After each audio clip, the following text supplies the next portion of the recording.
안녕하세요. 오늘도 사연 살롱을 찾아주셔서 감사합니다. 저는 경기도에 살고 있는 50대 여성입니다. 저는 많은 분들이 그렇듯 오랜 세월을 새를 들어 살았어요. 그러다 지난해 뜻밖의 일로 5채 건물의 주인이 되어 매달 세를 받고 살고 있어요. 이렇게 된 게 너무 꿈 같은 일이죠. 많은 부러움, 어쩌면 시기를 받을 수 있는 일이 저에게 일어났다고 생각해요. 그래서 항상 겸손하려고 해요. 어디 가서 저를 소개할 때 건물주라고 이야기하지 않아요. 그냥 건물 관리하는 사람이라고 이야기하죠. 그러니 때로는 저를 청소업체 사장이라고 생각하기도 하더라고요. 하지만 그렇게 생각해도 딱히 시정하진 않아요. 그게 중요한가요? 제가 건물주라는 사실을 세상 사람들이 몰라도 좋아요. 그도 그럴 것이 아까도 말씀드렸지만 정말 뜻밖의 일로 제가 이 건물들의 주인이 되었거든요. 남편을 만나 그 이후로 뚜렷한 직업도 없어 수입도 없던 제가 말이에요. 이렇게 순식간에 바뀐 제 삶, 궁금하신가요? 이제부터 천천히 말씀드릴게요. 제가 졸지에 부자가 된 사건을 말씀드리기에 앞서 제 남편 이야기를 조금 할게요. 어쩌면 자랑이 될지도 모르겠어요. 그만큼 제 남편은 무척 좋은 사람이었거든요. 저와 제 남편은 경기도 모 볼링 동호회에서 처음 만났어요. 사실 저는 지방 사람이에요. 일자리를 찾아 홀로 경기도로 온 건데 그래서 친구가 없었어요. 주말만 되면 집안 청소를 했는데 청소가 해도 해도 끝이 없기도 하지만 지루하기도 하잖아요. 더군다나 제가 사람 만나는 걸 좋아해요. 새로운 사람을 만나서 새로운 이야기를 듣고 좋은 관계를 만들어 나가는 게 인생 사는 데의 즐거움이라고 생각하기도 하고요. 그래서 동호회라도 가입하려고 인터넷을 뒤져봤죠. 배드민턴부터 등산, 당구까지 무척 다양했는데 저희 집 근처에 볼링장이 있거든요. 주로 거기서 모이는 볼링 동호회가 있더라고요. 아무래도 가까우면 가까울수록 좋잖아요. 그래서 저는 20살에 볼링 동호회를 가입했어요. 볼링 동호회는 참 재미있었어요. 땀을 삐죽삐죽 흘리며 볼링을 친 뒤에 간단한 식사와 함께 꼭 맥주를 마셨는데 그게 어찌나 맛있던지요. 사람들도 무척 좋았고요. 특히나 다른 동호회에선 닉네임으로 서로를 불렀는데 여기는 실명제인 것도 마음에 들었어요. 닉네임은 뭔가 벽이 있는 것 같잖아요. 그리고 서로의 실명을 부르니 더 친근해지고 은근히 서로의 고민도 털어놓고 분위기가 무척 농익어졌어요. 그래서 고정 멤버끼리는 서로의 경조사도 참여하고 관계가 두터워졌죠. 그리고 저는 볼링을 동호회에 들어오면서 처음 쳐봤는데 점점 느는 실력에 재미있었어요. 스트라이크를 치거나 스페어 처리를 성공할 때 오는 쾌감은 이루어 말할 수 없었고요. 그래서 저는 고정으로 나가는 날짜 말고도 동호회 사람들과 함께 볼링을 쳤어요. 그러다 개인 장비까지 사게 됐죠. 그리고 남편은 제가 1년쯤 볼링을 쳐서 이미 수준급으로 치기 시작했을 때 동호회에 들어왔어요. 아직도 기억해요. 처음엔 좀 쳐봤다고 자신을 소개하더니 막상 치게 되니까 엉망으로 쳤었죠. 계속 구렁으로 공이 굴러 들어가더라고요. 아무리 봐도 초급자 같았어요. 그래서 제가 뒤에서 조심스럽게 묻자 남편은 그제서 시인하며 사실 처음 쳐보는 거라고 하더라고요. 처음 쳐본다고 하면 동호회에 가입시켜주지 않을 거라고 생각했대요. 그래서 제가 웃으며 볼링의 기본적인 자세나 볼링공을 잡는 법을 뒤에서 알려주었어요. 남편은 운동신경은 있는지 곧 잘 따라 하더라고요. 그리고 남편은 그 다음 만남에도 저에게 이것저것을 물어봐 제가 알려주었고, 그걸 반복하다 보니 친해지게 되었어요. 동호회에선 제가 남편의 스승처럼 되어버려서 같은 팀으로 게임을 했던 적도 많고요. 그게 아니어도 뒤에서 사적인 이야기를 많이 했던 것 같아요. 그래서 저는 그때 남편에 대해 많이 알았죠. 나이는 저보다 4살이 많고 직업은 군인이라는 것. 군 숙소에 혼자 살고 있으며 가족은 전부 서울에 있고 여동생이 하나 있다는 것. 그 밖에도 남편에 대해 많은 것들을 알 수 있었어요. 남편과 저는 부쩍 친해졌죠. 그리고 남편이 언제부터인가 항상 저를 집에 데려다 주기도 했어요. 버스를 타면 얼마 안 걸리는 거리인데 말이에요. 아니, 그것보다도 저는 저 때문에 술을 안 하는 것 같아서 마음이 불편했어요. 그래서 그렇게 말하자 어차피 자기는 술을 못 한다고 그러더라고요. 제가 계속 미안해하니까 미안하면 나중에 밥 사라고 하더군요. 저는 제가 태워달라고 하지도 않았는데 라는 생각이 들었지만, 그래도 저도 덕분에 편하게 간 것도 맞으니까 언제는 밥을 사려고 따로 만났어요.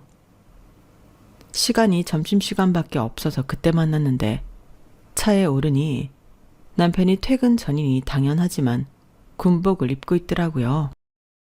게다가 군복과 잘 어울리는 남자 스킨향의 향수 냄새가 차에 은은하게 나는 것이 기분이 이상하더라고요. 묘하게 떨리면서 동호회 때 만난 사람 같지 않더라고요. 마치 오늘 처음 보는 사람 같았어요. 그래서 제가 좀 어색하게 굴었나 봐요. 저도 모르게 말이에요.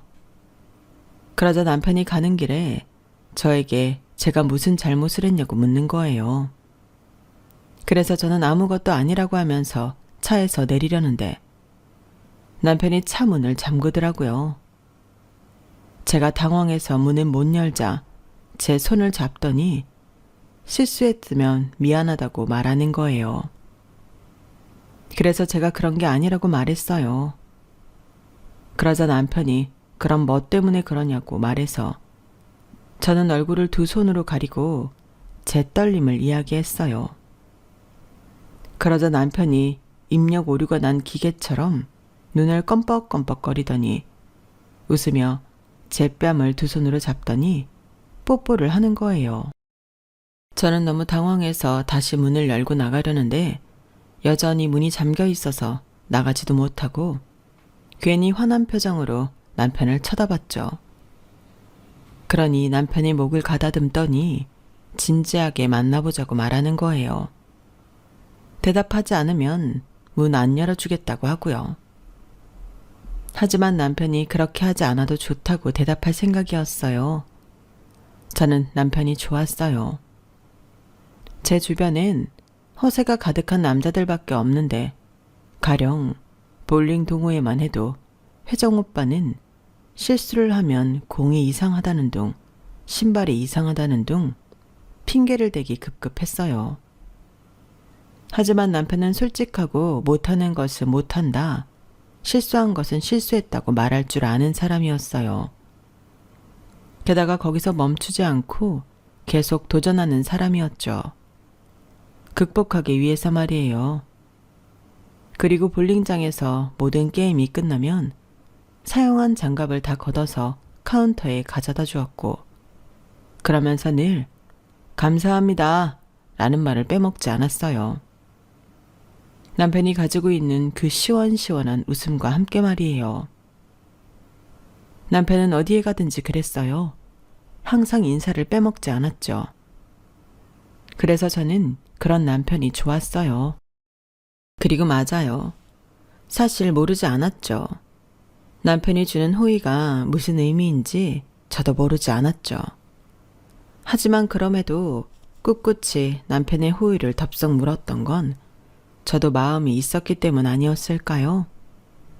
물론 그럼에도 고백의 상황은 20살 인생 처음이라 당황했지만요. 사실 차 문이야 안에서도 열면 열리는데 말이에요. 허둥지둥했죠. 그렇게 저희는 사귀게 되었는데 제가 몰랐던 게 있었어요. 저희가 사귀기로 하고 볼링 동호회에 참여했는데 저와 친하게 지낸 언니가 볼링장에서 우리를 보자마자 한턱 내라고 하는 거예요. 정확히 말하면 남편을 보고요. 그래서 무슨 뜻이냐 물으니까 사실 언니가 남편과 같은 부대에서 근무하는 군무원이었다는 거예요. 저는 그냥 공무원인 줄만 알고 있었거든요. 그리고 제가 더 놀란 이유는 볼링 동호회에서 언니와 남편이 친한 사이로 보이지 않았거든요. 그래서 무척 놀랐는데 그건 다 이유가 있었어요. 사실 남편은 언니가 블로그에 올린 볼링 동호회 사진들에서 제 사진을 보고 첫눈에 반했어요. 그래서 언니에게 소개시켜달라고 말을 했는데 제가 너무 어려서 안 된다고 했대요. 그런데 남편은 포기하지 않고 언니에게 밥 사고 술 사고 커피를 사며 동호회 이름을 알아냈고 가입까지 하게 되었다는 거예요. 그리고 언니는 제가 부담스러울까봐 남편과 아른 채도 안 하고 이제껏 잠자코 있던 거예요. 저는 사실을 알고 깜짝 놀랐어요. 그러면서 남편이 말하더라고요. 언니를 통해 소개를 받으면 제가 부담스러워 할 것 같아서 최대한 조심스럽고 우연인 것처럼 만나고 싶었다고요. 저는 그 말을 듣고 배신감과 같은 부정적인 감정보다 고마웠어요. 무턱대고 소개를 받았다면 남편의 말대로 조금 부담스러울 것도 같았거든요. 그리고 어찌되었든 늦지 않은 시기에 사실을 말해준 것도 고마웠고요. 그렇게 저희는 연애를 시작하게 되었고 연애를 하다 보니 동호회는 안중에도 없게 되더라고요. 그래서 저희는 동호회에서 탈퇴하고 연애에만 전념했어요. 그리고 저도 일을 하고 있고 남편도 일을 해서 그런지 연애 6개월 만에 결혼 준비를 하기 시작했어요.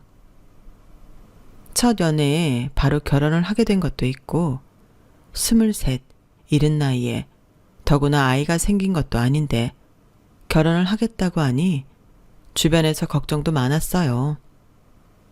하지만 전 잘 해낼 수 있을 것 같았어요. 특히나 전적으로 남편을 믿었죠. 그래서 연애한 지 1년도 되지 않아 결혼을 해 후년에 아들을 낳았어요. 그리고 알콩달콩 잘 살았죠. 물론 남편이 군인이어서 전근이 많아 제가 일을 그만두고 육아에만 전념해야 한다는 게 한편으로는 좀 아쉽기도 했어요. 아르바이트라도 하고 싶은데 남편은 제가 아르바이트 하는 것을 별로 좋아하지 않았어요. 그래서 하루 종일 아이와 집에만 있어야 했죠. 아무래도 아이가 있는데 처녀 때처럼 동호회를 나갈 순 없지 않겠어요? 말도 안 되는 일이죠. 그리고 언제 정근 때문에 이사를 갈지 모른다는 것도 불안했어요. 그래서 아이 때문에 문화센터를 가도 좋은 관계를 만들다가 깨질 수도 있다는 생각이 드니까 저도 마음을 쉽게 주지 못하겠더라고요. 그래서 전 처음엔 조금 우울했던 것도 같아요. 하지만 엄마가 우울할 틈이 있나요? 그리고 아이가 커가는 모습을 보면서 그런 저희의 모습을 보고 행복해하는 남편의 얼굴을 보면서 버틸 수밖에요. 그러다 저희 부부에게 큰일이 일어났어요. 남편이 퇴직을 당한 거예요. 남편의 말로는 메일이 와서 열어보았는데 그게 기밀문서였던 모양이에요. 그래서 기밀문서 열람죄로 퇴직을 당했어요. 퇴직금은 물론이고 연금도 잘렸죠.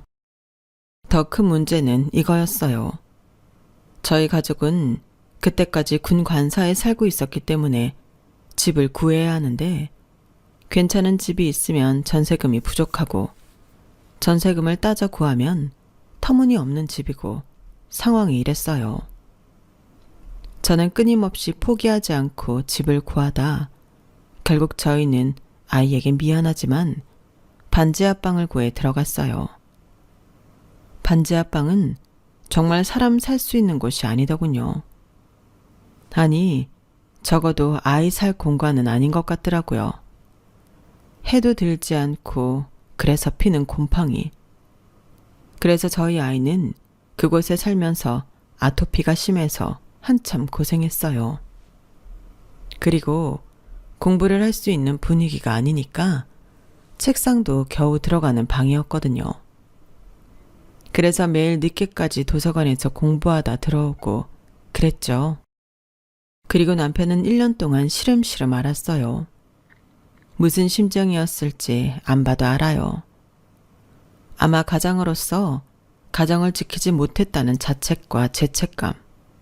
이게 너무 심했을 거예요. 더구나 그때 제가 마트 아르바이트를 시작했거든요. 남편은 그걸 너무 미안해했어요.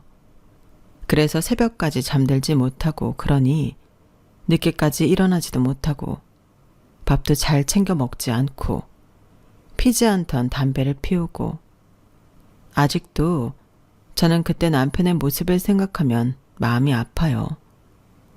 그렇게 1년이 흘렀어요. 1년 동안 저희는 그날 벌어 그날 쓰는 패턴이었어요. 나중엔 아이 학원비도 부담이 되어서 아이들에게 양해를 구하고 학원도 모두 그만두었어요.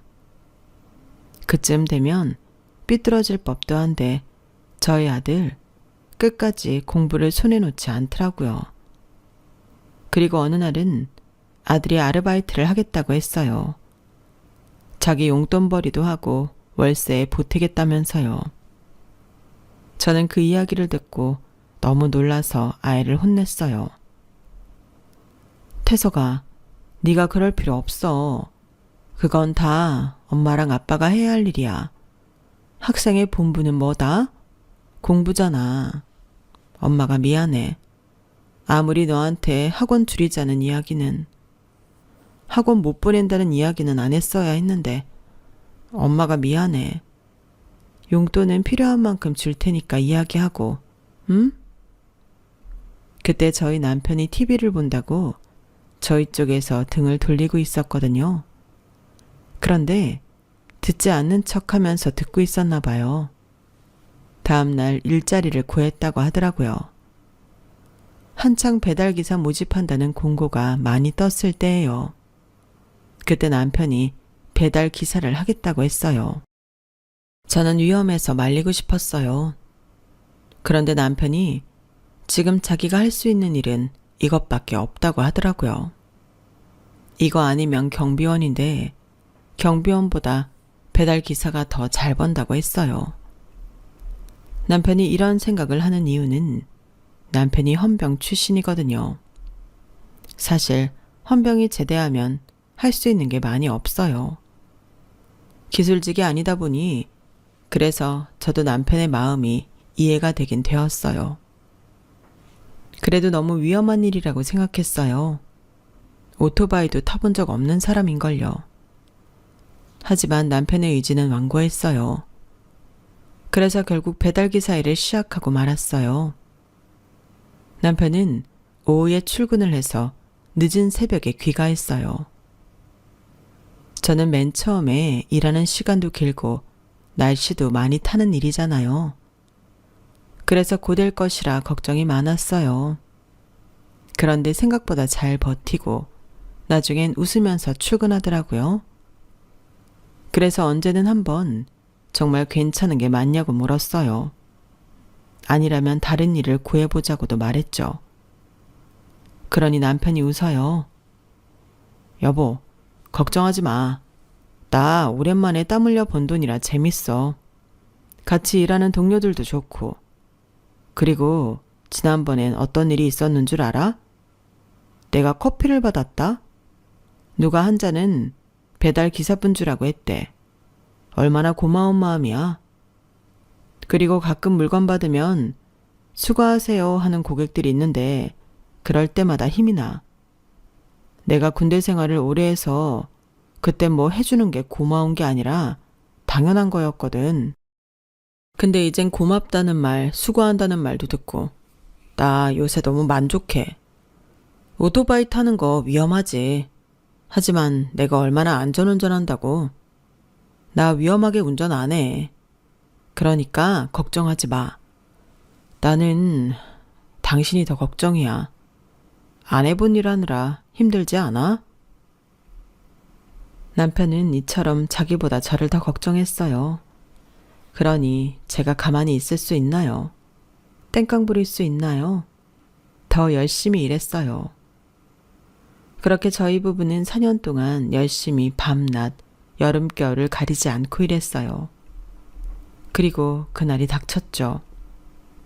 그날도 물론 마트 마감일까지 하고 집으로 돌아와 겨우 씻고 10초 만에 잠들었을 때예요. 4년 전과 같은 반지하에서요. 그런데 제 휴대폰으로 전화가 무진장 오더군요.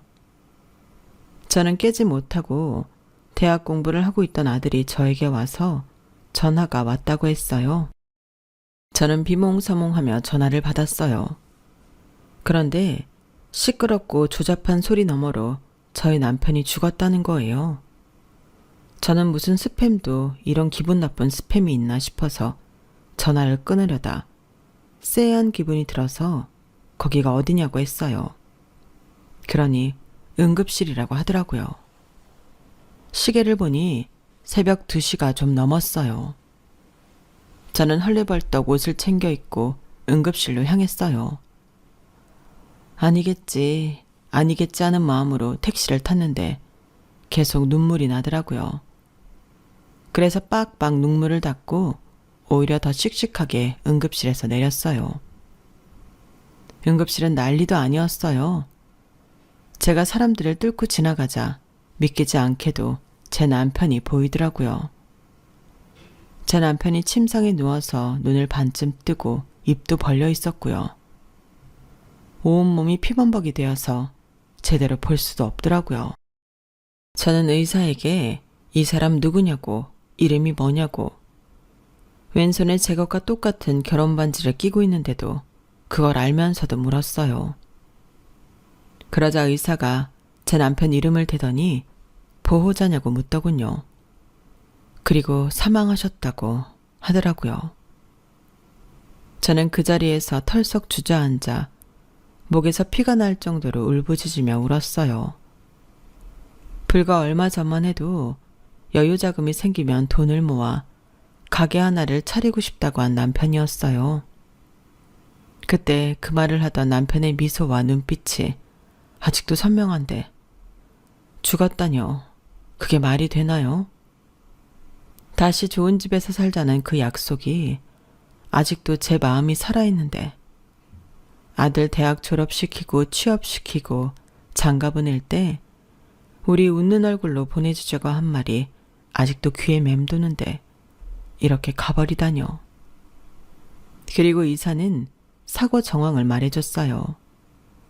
새벽 1시 43분 땡땡동 사거리에서 불법 좌회전 차량에 치여 1차선에서 4차선까지 남편은 날았어요. 날면서 헬멧이 벗겨졌고 그 상태로 추락하면서 그 자리에서 즉사했어요. 즉사라는 말이 왜 이리 미운지. 저는 의사의 멱살이라도 잡고 싶었어요. 저는 바닥에 털썩 주저앉아 아무것도 하지 못했어요. 그리고 그 이후 시어머니가 오셨고 아들이 왔어요. 바닥에 앉아있던 저는 어떻게 장례 절차를 밟았는지 기억도 나지 않아요. 장례식도 기억나지 않아요. 시어머니가 저를 배려해 가족장으로 했다고는 들었는데 오신 친인척들도 기억나지 않아요. 저는 그냥 남편의 영정사진 옆에 앉아 눈물만 흘리고 있었어요. 정말 끝도 없이 눈물이 나더군요. 밥도 먹지 않았고요. 물도 마시지 않았어요. 나중엔 어지럽더라고요. 그래서 아들이 저를 부축해 겨우 식혜 캔음료 있잖아요. 그걸 마시게 하고 저는 도로 영정사진 앞에 앉아 울었어요. 그리고 이 장면은 기억나요. 상대측 보험회사에서 직원이 왔더라고요. 합의를 하려고요. 저는 그 사람에게 평생 써본 적 없는 욕을 하며 합의는 없을 거라고 평생 감옥에서 썩어 문드러지라고 했어요. 그리고 아들이 보험회사 직원을 보냈는데 그 다음 날도 오고 발인 날에도 왔어요. 저는 그 다음부터 무시했어요. 그런데 그 직원이 음식도 나르고 쓰레기도 치우고 하더라고요. 참, 저 사람은 무슨 죄가 있어서 저렇게 하나 싶더라고요. 그리고 시어머니가 제게 살며시 오셨어요. 아가, 마음이 다친 거 잘한다. 하지만 산 사람은 살아야 하는 거야. 지금 당장 우리 태석이 등록금은 어쩔 거냐. 그리고 언제까지 그 반지하에서 살 거야. 산 사람은 살아야 한다, 아가. 합의하자. 너도 슬프지만 나도 못지않게 슬프다. 내 하늘이 무너질 수 있다면 이미 즉시 무너졌을 거야. 그러니까 합의하자. 그 사람만 감옥만 보낸다고 끝이냐? 뭐라도 살 수 있어야지. 뭐라도 가져야지. 어? 그리고 이렇게 해선 우리 아들 성불 못한다. 이렇게 누군가 미워하고 해봤자 우리 아들은 더 떠돌 거야. 그건 너도 바라지 않지 않니? 응? 그러니까 우리 아들을 위해서라도 합의하자. 사람이 못된 마음을 먹으면 한도 끝도 없다. 어? 시어머니는 저에게 계속 이렇게 말하셨어요. 저는 절대 합의를 하고 싶지 않았어요. 제 남편을 죽인 그 사람이 감옥에 가서 평생 문드러졌으면 좋겠다는 그 말이 진심이었어요. 하지만 들어보니 감옥에 평생 사는 것도 아니더군요. 게다가 벌금형으로 끝날 수도 있고 보석금만 주고 풀려날 수도 있대요. 그 이야기를 들으니 가슴이 미어지는 듯 하면서 제 속이 썩어 문드러질 것 같더라고요. 그리고 저는 이른 나이에 상주를 하고 있는 제 아들을 봤어요. 얼마나 안쓰러운지 당장 가서 안아주고 싶은데 그것조차 부담이 될까봐 그러지 못했어요. 그리고 떠오르는 말, 산 사람은 살아야 한다는 말, 그 말이 절실히 와닿았어요. 그래서 저는 결국 합의를 했어요. 억 단위의 합의금을 받았고 보험금도 받았고 저희 모자는 반지 앞방에서 벗어나 햇빛이 보이는 아파트로 이사를 갔죠. 그리고 아들의 학자금에 대한 걱정도 사라졌고요. 그리고 아들은 대학과 가까운 곳 오피스텔을 얻어줬어요. 사실 저희 집에서 아들 대학까지 대중교통으로 2시간이 넘거든요. 그렇게 저는 아들도 남편도 없는 집에서 아무 일도 하지 않으며 지냈어요. 그런데 그렇게 한 달을 지내니 죽겠더라고요. 그래서 시어머니께서 시누이에게 부탁해 시누이가 운영하는 의류회사에 일을 하게 되었어요. 제가 하는 일은 잡일이었어요. 주문이 접수되면 택배 접수를 하고 송장을 붙이고 가끔 고객 서비스 업무를 하기도 했어요. 하지만 말이 고객 서비스 업무지 제가 하는 고객 서비스 업무는 진상을 다루는 일이었어요. 그 있잖아요. 구매한 지 일주일이 지나서 단추가 떨어졌다는 둥, 빨래를 하고 보니 색이 빠졌다는 둥, 그런 고객들을 다뤘죠. 그래도 일을 한다는 것 자체가 좋았어요. 확실히 돈이 있어도 일을 해야 사람 사는 느낌이 들더라고요. 그런데 이상한 게 있었어요. 바로 사장인 시누이였어요. 원래 시누이는 저를 좀 어려워했어요. 남편이 살아있을 적에 남편과 시누이는 일찍 돌아가신 시아버지의 영향으로 아빠와 딸과 같은 사이였어요. 게다가 나이 차이도 8살이나 나니 남편은 더욱 시누이에게 엄격하게 굴었어요. 저에게 막 장난도 치고 어리광도 부리던 남편이 신우이 앞에선 누구보다 근엄했죠. 신우이와 장난을 치는 것도 신우이가 남편에게 어리광을 부리는 것도 본 적이 없어요. 더구나 제 남편이 군인이었잖아요. 제 남편은 저희 아들한테도 그렇게까지는 안 하는데 신우이한테는 무척 엄격하게 행동거지를 바르게 하고 다니라고 말했죠. 그때도 그랬는데 어릴 땐 얼마나 심했겠어요. 들어보니 어릴 땐 성적표가 나오면 시어머니가 아닌 남편에게 보여줘야 했어요. 고등학생 때까지 치마를 줄이거나 화장을 하는 일도 절대 금지였어요. 그리고 연애를 하는 건 더더욱 안 될 일이었죠. 연애를 해도 저희 남편에게 보여줘야 했어요. 그리고 아니다 하면 헤어져야 했고요. 그래서 신우이는 저희 남편이 주선한 남자와 결혼했어요. 충격적이죠? 지금 세상이 어떤 세상인데요. 물론 그 두 사람은 지금까지 잘 살고 있지만 만약에 잘 맞지도 않는데 오빠 등살에 결혼해서 이혼하고 그랬으면 제가 더 미안했을 것 같아요. 그리고 원래 신우이가 회사를 다녔거든요. 그때도 의류회사였죠. 그런데 신우이는 회사를 잘 다니다가 갑자기 일을 그만두더니 이직이 아닌 회사를 차리겠다고 했어요. 당연히 시어머니가 아닌 남편에게 말했죠. 남편은 반대했어요. 사업이란 게 쉬운 게 아닌데 무턱대고 일 그만두고 하겠다고 말하는 애송이는 안 된다고요. 하지만 그때 신우이는 물러나지 않았어요. 신우이는 처음으로 저희 남편에게 소리도 지르고 울면서 사정도 하고 단식 투쟁도 했죠. 남편은 신우이가 이러다 잘못될까 허락하고 며칠 밤잠을 설쳤어요. 하지만 걱정과 무색하게 철두철미하게 준비했는지 신우이는 사업을 성공시켰고 그래서 남편은 신우이 회사로 화분 하나를 보냈어요. 아마 신우이는 그때 기뻤을 거예요. 결국 아빠 같은 오빠에게 인정받은 거니까요. 하지만 인정받았다고 이 관계가 끝나는 건 아니었어요. 신우이는 여전히 저희 남편을 무서워했죠. 저는 언니 무조건 성공할 거예요. 이 브랜드가 제 목숨이랑 다를 바가 없어요. 정말 열심히 할 거예요. 오빠한테 절대 부끄러운 모습 안 보여줄 거예요. 그리고 그 영향으로 신우이는 저도 어려워했어요. 신우이는 제게 꼬박꼬박 존댓말을 했어요.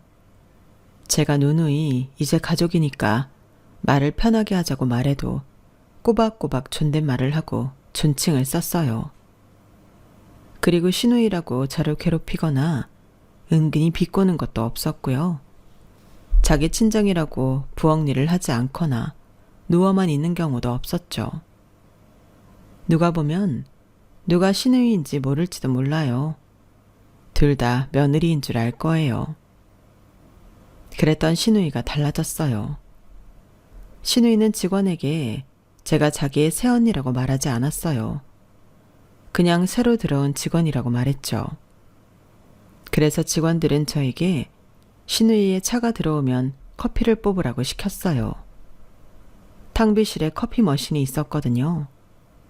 처음엔 제가 그걸 다뤄본 적이 없어서 허둥대니까 한 직원이 답답해하며 한숨을 푹푹 쉬었어요. 제 아들 또래나 되는 여자였어요. 자존심이 팍 꺾이고 기분도 언짢았죠. 그 사이 신우이가 들어왔는데 탕비실에서 혼이 나고 있는 저를 보고 저와 눈이 마주쳤는데도 그냥 자기 사무실로 들어가더라고요. 그리고 비서가 탕비실로 들어왔어요. 커피 빨리 뽑아와. 얼음 3개 넣고. 그리고 저는 탕비실도 휴게실도 쓸 수 없었어요. 따로 휴게실이 있었는데요. 처음엔 신우이가 저를 위해 혼자만 쉴 수 있는 공간을 만들어준 줄 알았어요. 그런데 그게 아니라 원래 거기는 청소부 휴게실이었고 저를 거기로 유배시킨 거더라고요. 그리고 저는 따로 출입증도 없어서 매번 사무실 안에 있는 직원들이 문을 열어줘야 했는데 그때마다 직원들이 온갖 귀찮다는 표정을 하며 문을 열어줬어요.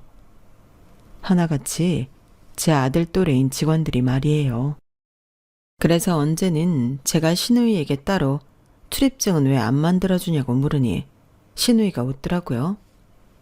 언니, 저희 회사 그래도 대졸 이상만 뽑아요. 언닌 고졸이잖아요. 그것도 인문계도 아니고.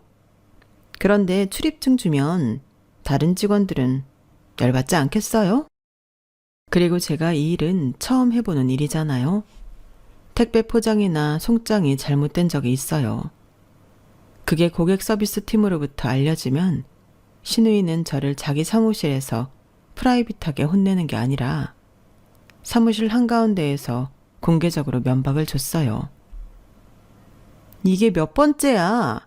한두 번 알려줄걸. 왜 너는 5번, 6번 알려줘야 해? 이래서 내가 나이 많은 사람은 안 쓰는 거야. 머리가 굴러가질 않는다니까? 야, 이런 식으로 할 거면 집에 가. 그렇게 나사 빠지게 일할 거면 집에 가라고. 어? 진짜 짜증나서. 물론 제가 잘못한 게 맞죠. 그건 부정할 수 없어요. 하지만 그렇다고 제가 한 실수를 제가 처리하지 않은 것도 아니고 이렇게까지 면박을 줄 필요가 있나요? 그것도 제 아들뻘인 직원들 앞에서요. 신우이가 그렇게 대하니 직원들도 저를 은근히 아니 대놓고 무시했죠. 신우이 회사는 점심시간이 끝나기 전에 커피타임을 갖는데요. 그때 가장 신입이 커피를 주문받아 만들어요. 제가 신우이 회사를 그래도 2년째 다니고 있을 때였어요. 근데 신입이 오더니 저한테 종이를 건네더라고요. 저는 맨 처음에 저에게도 커피를 주문받으러 온 줄 알았어요. 그래서 평소에도 그렇듯이 저는 커피를 안 마신다고 말하니까 이상한 표정을 짓더라고요. 알고 보니 직원들이 커피 명단이 적힌 종이를 저에게 주면 된다고 말한 거였더라고요. 그래도 그때 이런 취급을 받으니 서러웠어요. 그래서 벌떡 일어나 이거 전달하라고 한 사람 누구냐고 물었죠. 그러니까 젊은 주임이 일어나더라고요. 그래서 제가 손가락질을 하며 이게 무슨 짓이냐고 따졌어요. 그래서 한참 실랑이를 했어요. 그리고 밖이 시끄러워 신우이가 나왔어요. 팀장님, 그래도 제가 여기에서 1년하고 반개월이나 일을 했는데 이런 취급을 당해야 합니까? 아무리 제가 시답잖은 업무를 하고 있어도 제가 연차가 될 만큼 됐는데. 그러자 신우이가 시끄럽다고 말했어요. 점심시간이 쉬는 시간이지 싸우는 시간이야? 연차가 그렇게 찼으면 뭐? 그래봤자 네 말대로 시답잖은 업무나 하면서 부모된 마음으로 애들 커피도 못하죠? 이 애들 만만하게 볼 애들 아니야. 다 대졸이고 누군 유학도 다녀왔어. 알아? 점심시간 때까지 땡땡거릴 힘 있으면 내 커피도 같이 뽑아와. 바닐라 라떼. 알지? 나는 날씨에 맥을 못 추겠는데 뭘 먹으면 저렇게 목청이 좋은가 몰라. 홍삼 먹어? 그러면서 사무실로 쏙 들어가 결국 저는 치욕스러운 마음으로 신우이의 것까지 커피를 만들어야 했어요. 그날의 기억을 잊을 수 없네요. 그럼에도 제가 신우이 회사에서 일을 그만두지 않은 것은 가족이라는 것 때문이었어요. 사실 제가 부모님도 일찍 여의고 형제도 없거든요. 성인이 될 때까지 이모 밑에서 자라 가족에 대한 결핍이 커요. 그렇게 살다가 우연치 않게 결혼을 하면서 새로운 가족이 생겼잖아요. 저 남편에게 말한 적 없지만 너무 행복했어요. 그리고 저에게 가족은 시댁도 마찬가지였어요. 전 저희 시어머니가 좋아요. 순박하시고 매일 허허 웃으시면서 반찬도 많이 챙겨주시고 저희 시댁은 제사도 없어요. 시어머니께서 시어머니만 남으면서 다 없애버렸거든요. 그래서 저희는 매년 저희가 먹을 만큼의 음식만 하고 힘들지 않게 해요. 그리고 김장도 저희 먹을 만큼만 했어요. 게다가 저는 김장을 해본 적이 없어서 처음이었는데 시어머니가 제가 하는 걸 보시더니 전 하지 말라고 하셨어요. 그래서 저는 시간대를 잘 맞춰 보쌈이나 만들었죠. 정말 저에게 힘듦도 고됨도 주지 않고 가족의 정만 느끼게 해준 시댁이었어요. 그래서 신우의 이런 만행이 2년이 지나도 꿈 같고 거짓말 같았어요. 더군다나 신우이는 시댁에서 모일 땐 예전처럼 행동했으니까요. 그래서 일에 집중하다 보니 예민해져서 그런가 보다 싶기도 해서 시어머니에게도 말씀드리지 않았고 저 혼자 꾹꾹 참으면서 지냈죠. 그런데 그때 경찰로부터 전화가 온 거예요. 아, 조말숙 씨 며느리 되십니까? 아, 맞으시군요. 다른 게 아니라 지금 시어머니께서 집을 못 찾으셔서 경찰서에 와 계시거든요. 네네, 조말숙 씨요. 성함은 말씀해 주시는데 주소를 지금 오실 수 있으신가요? 저는 너무 놀라 급히 짐을 챙겼어요. 그러다 신우이와 마주쳤는데 신우이에게 말해야 할 것 같아서 시어머니가 어디에 있는지 말했죠. 그러자 신우이는 얼굴이 굳더니 한숨을 쉬더라고요. 그리고 먼저 회사를 도로 나가길래 저도 따라갔어요.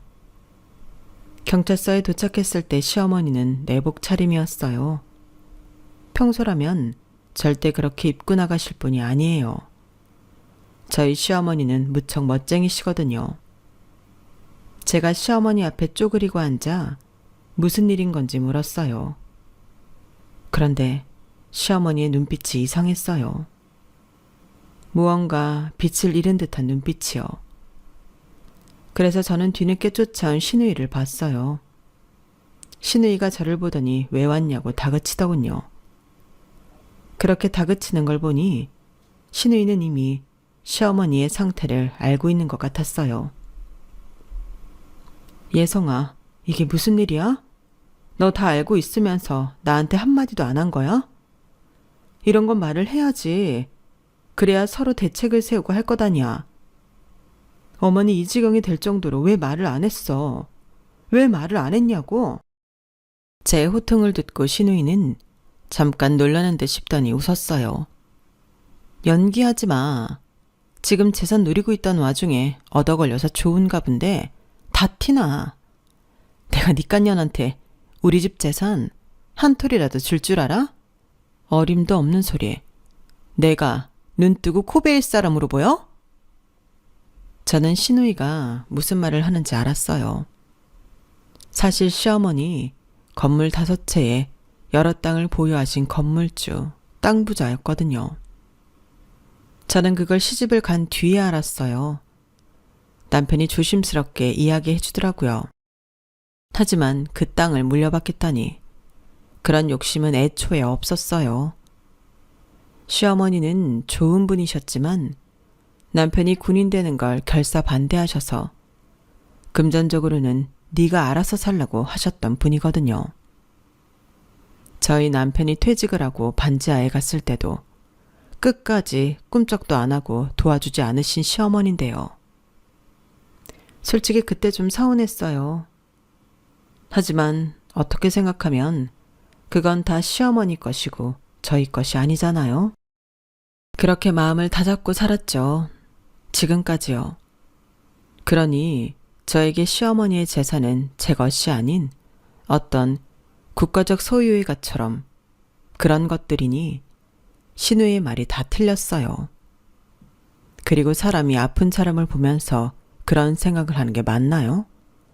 그것도 제 시어머니인데요. 그래서 제가 헛웃음을 치자 신우이가 시어머니를 자기 쪽으로 데려왔어요. 그러면서 저보고 꺼지라고 하는 거예요. 그럼 예성이 네가 모실 거야? 지금 어머니 상태 보니 혼자 둬선 안 될 것 같은데 네가 모실 거야?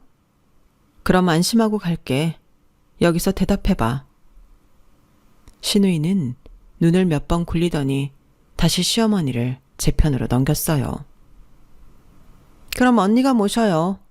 대신 재산은 눈 하나 껄떡대지 말고요. 왜?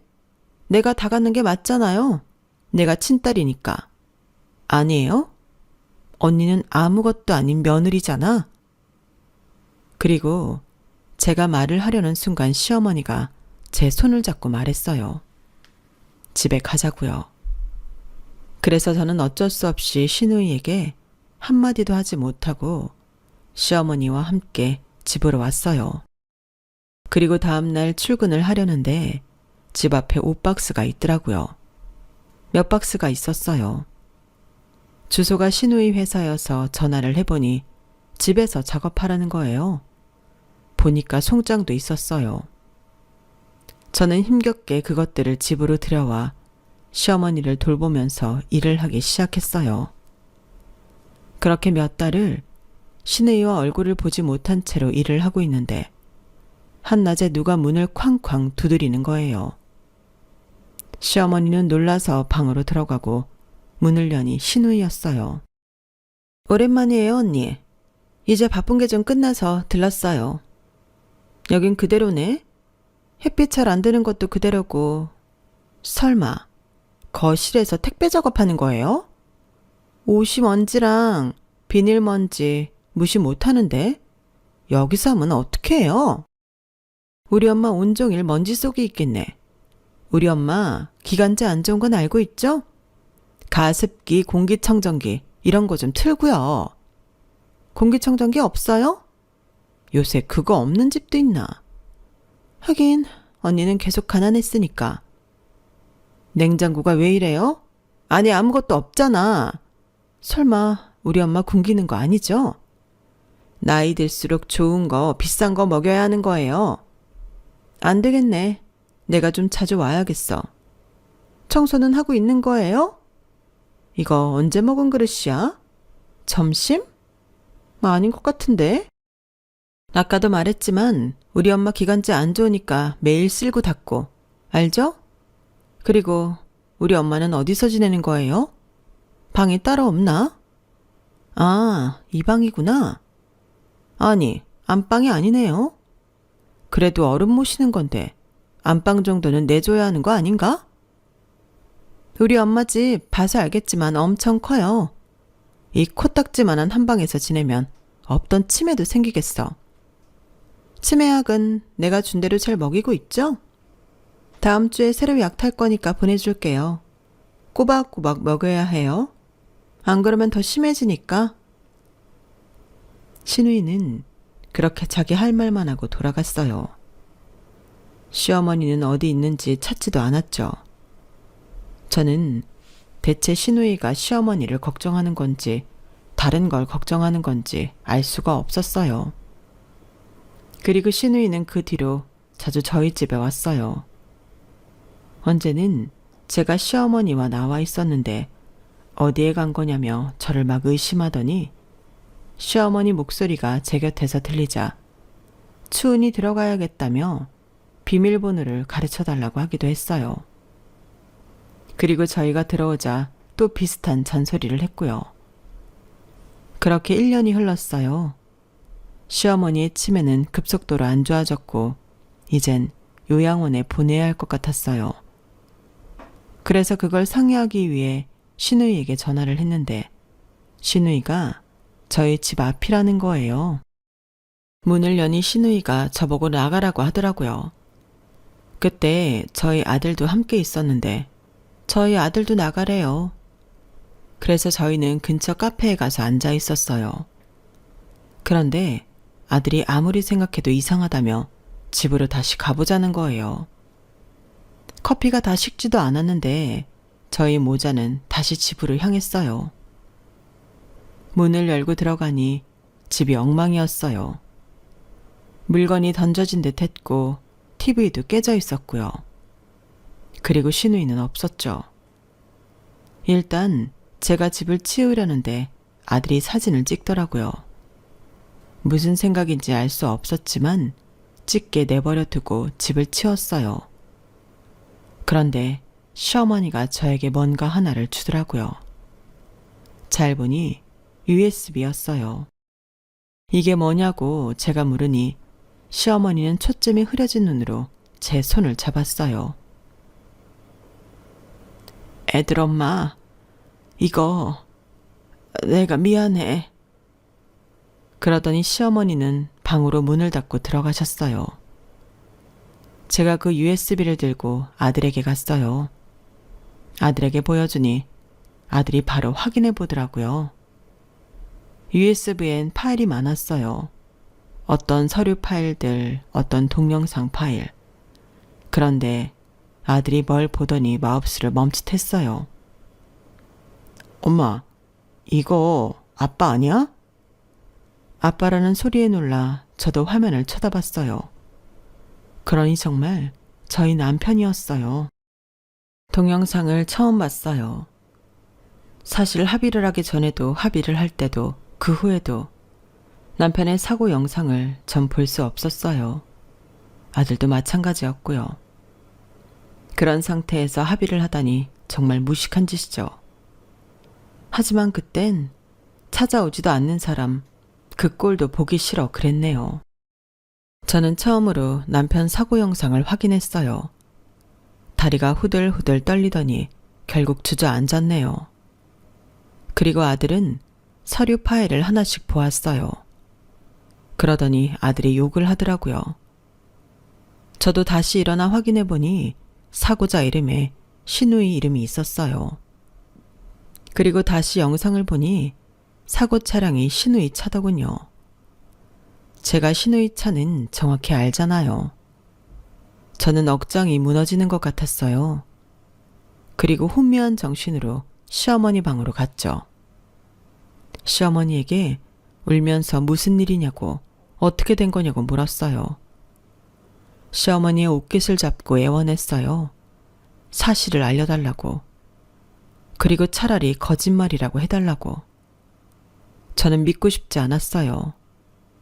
죽은 아들보다 산 딸을 위해 저보고 합의를 권했던 시어머니를요. 게다가 신우이는 그때 음주 치사량을 넘은 상태였고 누구도 용납할 수 없는 상황이었어요. 저는 시어머니를 잡고 대체 무슨 일이 있었던 건지 물었어요. 하지만 저희 시어머니 치매시잖아요. 제 물음에 겁을 먹고 따라 우시더라고요. 그리고 아들이 저를 불렀어요. 무슨 일이냐고 숨을 헐떡이며 물으니 음성 파일 하나를 틀어주더라고요. 4년 전 파일이었어요. 아가, 나다. 네 시어머니다. 네 시어머니이자 우리 아들의 애미 고 말숙이다. 요즘 내 상태가 말이 아니구나. 안 아픈 데가 없고 자주 병이 난다. 그리고 기억도 고장난 것 같다. 방금 아침이었는데 금방 밤이다. 시간이 너무 빠르게 가는구나. 그래서 조금이라도 내 정신이 멀쩡할 때 이 말을 전하고 싶어 녹음기를 켰는데 잘 되고 있는지 모르겠구나. 잘 되어야 할 텐데. 내가 너에겐 미안하다는 말밖에 할 수 있는 말이 없구나. 정말 미안하구나. 산 사람은 살아야 한다는 내 말이 배신으로 들릴진 않을까 걱정이다. 하지만 난 정말 그 순간만큼은 산 사람은 살아야 한다고 생각했어. 내 지아비를 보내봤을 때도 느꼈지만 간 사람은 기다려주지 않는다. 그래서 그랬다. 내 아들이 죽어 숨이 끊어진 와중에 아들만을 잡을 순 없어서 내 아들을 차로 친 딸을 살려야만 해서 너에게 합의를 하자고 말했어. 그건 내 아들을 다시 죽이는 일과 다르지 않겠지. 그걸 알면서도 산 사람은 살아야 하니까. 나는 그 말이 맞다고 생각한다. 네가 내 말을 듣고 나를 이해할 수도 있고 하지 못할 수도 있지만 어느 쪽이 됐든 너를 원망하지 않으마. 약속하마. 세상엔 영원한 비밀이 없고 나는 이걸 비밀로 감추고 싶지도 않구나. 언젠가는 네가 알아야 한다고 생각한다. 그리고 여기서만 말하겠는데 나는 내 재산을 너와 네 아들, 나의 하나뿐인 손자에게 물려주겠다. 그게 내가 하늘 풀 방법 같구나. 저와 아들은 놀라서 서로를 봤어요. 그리고 저는 통곡을 했어요. 아들이 저를 안고 달래기 시작했고 언제 온 시어머니도 저를 달래기 시작했죠. 그리고 전 처음에 시어머니의 유언도 듣고 싶지 않았어요.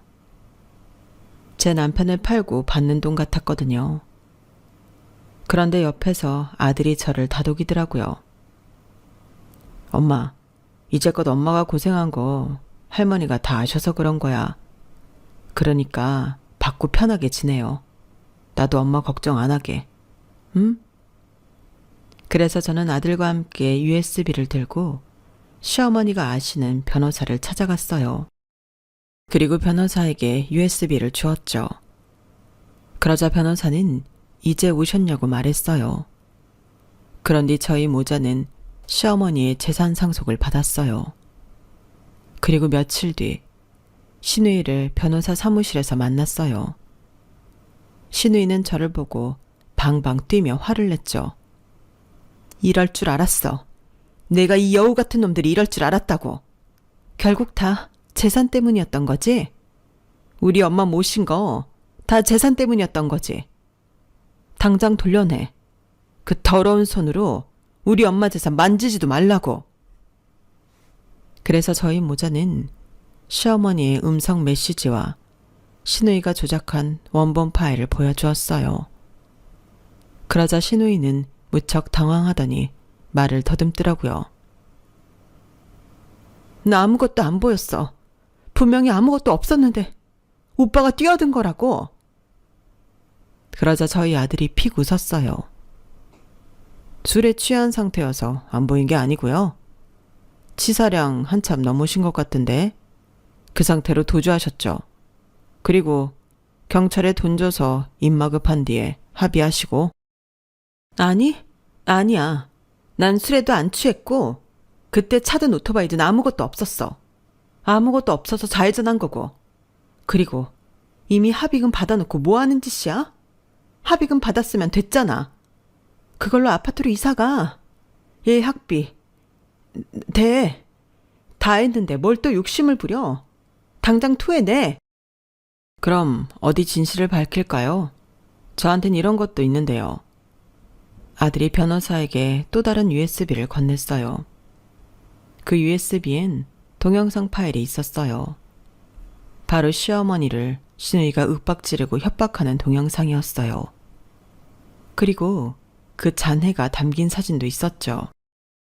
이제 누가 불리한지 아시겠죠? 그리고 앞으로도 할머니는 저희가 모실 테니까 걱정은 어차피 안 하시니 안심하시고요. 지금 가지고 있는 회사나 잘 운영하세요. 지금 들어보니 섬유 문제 때문에 소송 걸려 있다던데. 잘 해결하실 거라 믿습니다. 그러자 신우이는 소리를 지르며 바닥에 주저앉았어요. 아들은 뒷일은 잘 처리해 달라며 변호사에게 말하고 저와 함께 사무실을 나서려 했어요. 그때 저는 발을 멈추고 신우이를 내려다봤죠. 오빠 죽여놓고 철면피처럼 나 무시하더니 이젠 엄마까지 죽으라고 고사지내고 너도 어쩌다 그렇게 됐니? 너 지금 이러는 거 네 오빠가 알면 얼마나 속상하겠어. 제대로 살아, 제대로. 성실하게 살아. 어? 그렇게 저희 모자는 시어머니의 유산을 모조리 상속받았어요. 저는 건물을, 아들은 땅을 나눠 가졌죠. 그리고 저는 아들의 소망대로 취미생활을 하며 여기저기서 월세를 받으며 삶을 유지하고 있어요. 취미생활은 그림도 그리고 도자기도 굽고 수영도 배우고 있어요. 아쿠아로빅이요. 그리고 시어머니의 상태가 더 나빠지셔서 더 이상 집에선 관리하기 힘들어져 요양병원으로 옮긴 상태고요. 그리고 아들에게 들으니 신우이 회사의 섬유 문제뿐 아니라 세금 문제가 발생해 회사가 완전히 무너졌다고 해요. 아마 그런 문제를 이미 예견한 신우이가 시어머니의 돈으로 어떻게든 복구해 보려고 했던 것 같아요. 언제 남편이 그런 말을 했어요. 쟨 악독하지 않아서 사업을 하면 안 돼. 그 말이 반은 맞고 반은 틀리네요. 신우이는 사람에겐 악독했지만 스스로에겐 유약한 사람이었으니까요. 여기까지가 제 사연입니다. 시어머니는 제가 이 비밀을 듣고 자기를 이해해 줄지 원망할지 모르겠다고 말씀했어요. 저는 이해하지는 못하겠습니다. 하지만 지금에 이르러 저는 이 비밀을 풀어주셔서 감사해요. 제가 신우를 끝까지 밀어붙이지 않은 건 이런 이유 때문이기도 합니다. 그래서 매주 찾아뵐 생각이에요. 조금 더 나아지셨으면 하는데 그러시겠죠? 제 사연은 여기까지입니다. 무언가 막혀있던 속이 풀리는 것 같네요. 들어주신 분들 모두 복 많이 받으시고 건강하세요. 여러분, 사연 댓글에 응원과 현명한 조언 부탁드려요. 좋아요와 구독은 저에게 큰 힘이 됩니다. 오늘도 좋은 일 가득하세요.